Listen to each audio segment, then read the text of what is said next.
Ride safe. Okay. Iangat mo. Ang dami pa. Uy. Dami pa.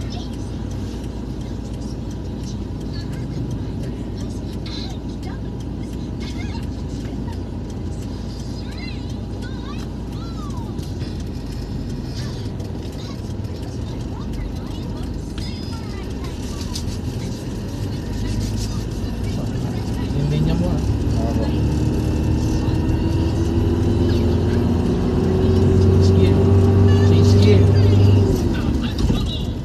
Hey, change gear.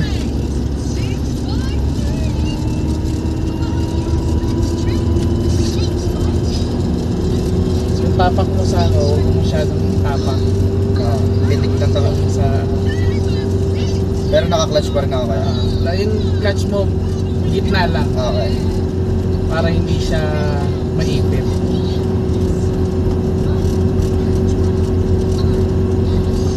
Grabe oh. Kailan ba bang gasinang ko ya? Gusto mo, bukas na eh. Uy, Sa pag-gasina kasi, hindi na umuwas ang daan eh.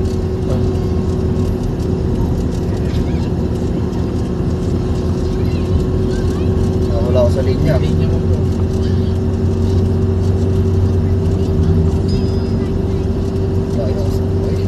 Uy, boys!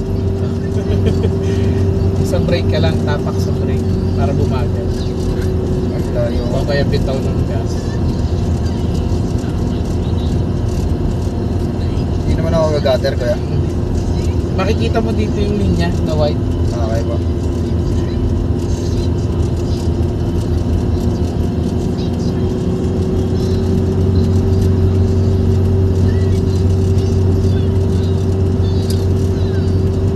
Dagdagan ko na nga yung ano ko. Yabang eh. Hallelujah. Lord, lapit na. Layo ko sa linya. Parang ano, tinatadya ka pa yung sa mga ano, linya-linya. Lagi naman tansyahan ng linya. Kahit matagal ka na nagdadrive. Lagi mong tatansyahin lagi.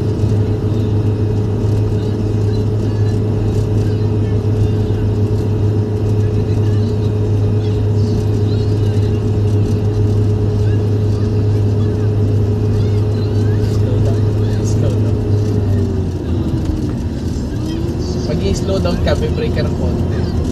Tapos balik ulit sa gas. Hindi ba magkakaroon ng problema yun sa ano nga? Nara? Huwag lang yung big full brake.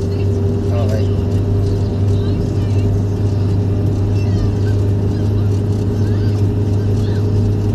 Galing ah. Layo na. Ang sarap magtalisay Batangas ah. Tara, Tagaytay na. Kung saan ay pataas ay bumaba na kung saan. Sungay Road. Alam mo ba yung kaya Sungay Road?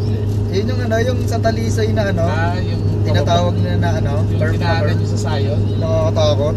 Hindi ka ba nakasama na kaya? Hindi ako kasama. Hindi kasama. Doon ko talaga nasubok yung pagdadrive. Hindi pwede talaga matik doon na. Nakasandal si Kuya dun sa GB box ba tawag yun? Ako. Ikaw din? Naka ano no, naka baba na yung GB box. Oy. Oh, wala sa linya. Parang gantong-ganto talaga yung spiritual eh. Oh. Kailangan talaga focus ka diretso eh. Pwede ka lumingon ng kaliwa kanan. 3 seconds bro, malaki ang pwede Oo. tamaan. Magagamit tong material yun. 8 seconds. Mag-share. Kaya yung focus sa pag-drive, Oo nga kuya. Kasi hindi ka pwedeng tumingin ng kaliwa kanan. Nagiging motivation mo lang siya para diretso pa rin yung ano mo. Ganda nun ah. Spiritual. Nakakalma na lang talaga yung sarili. Talaga purpose nun eh. Yung pulis. Bigay kay lisensya ko. Pray na konti. Yan, okay na. Medyo nakakuha ka na. Muscle memory. Pag feeling mo mabibiting ka dahil may dalang sasakyan, brake ka muna. Okay kaya. Tignan sa side mirror. wala pa naman. Tapos pag wala, kainin mo na yung linya. Yung left. Para hindi ka sumapit dito sa ano. Eh, wala. Kaya na. May tao ha, baka sabihin mo. Pag mga ganyang intersection, make sure na babagal ka. Okay. Kasi hindi mo alam, minsan may mga motor na biglang lumalabas. Ano? Overtake. Hindi, yung biglang lalabas pag intersection. Woo! Uwi na tayo kaya. Ay, ka na mag-drive. Wala pa. Next session yan. Next session. Yan na Gusto mo isa pang ikot? Hindi, okay na kaya. Okay na muna ako. Gagawin ko ngayon sa bahay. Practicing ko ngayon yung sa paa.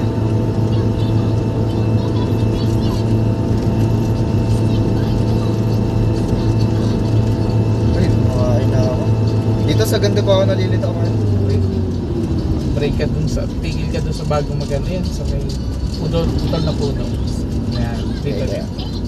Tigil ka dyan. Handaan ka na. Okay, oops, ganun. Oops. Tapos, ano mo? I-clutch, sagad. Sagad mo yung clutch. Ay, namatay ko na, bitawan ko na. Kasi- Oo nga, kuya. Clutch mo. Sagad, pag Oo. change gear ka eh.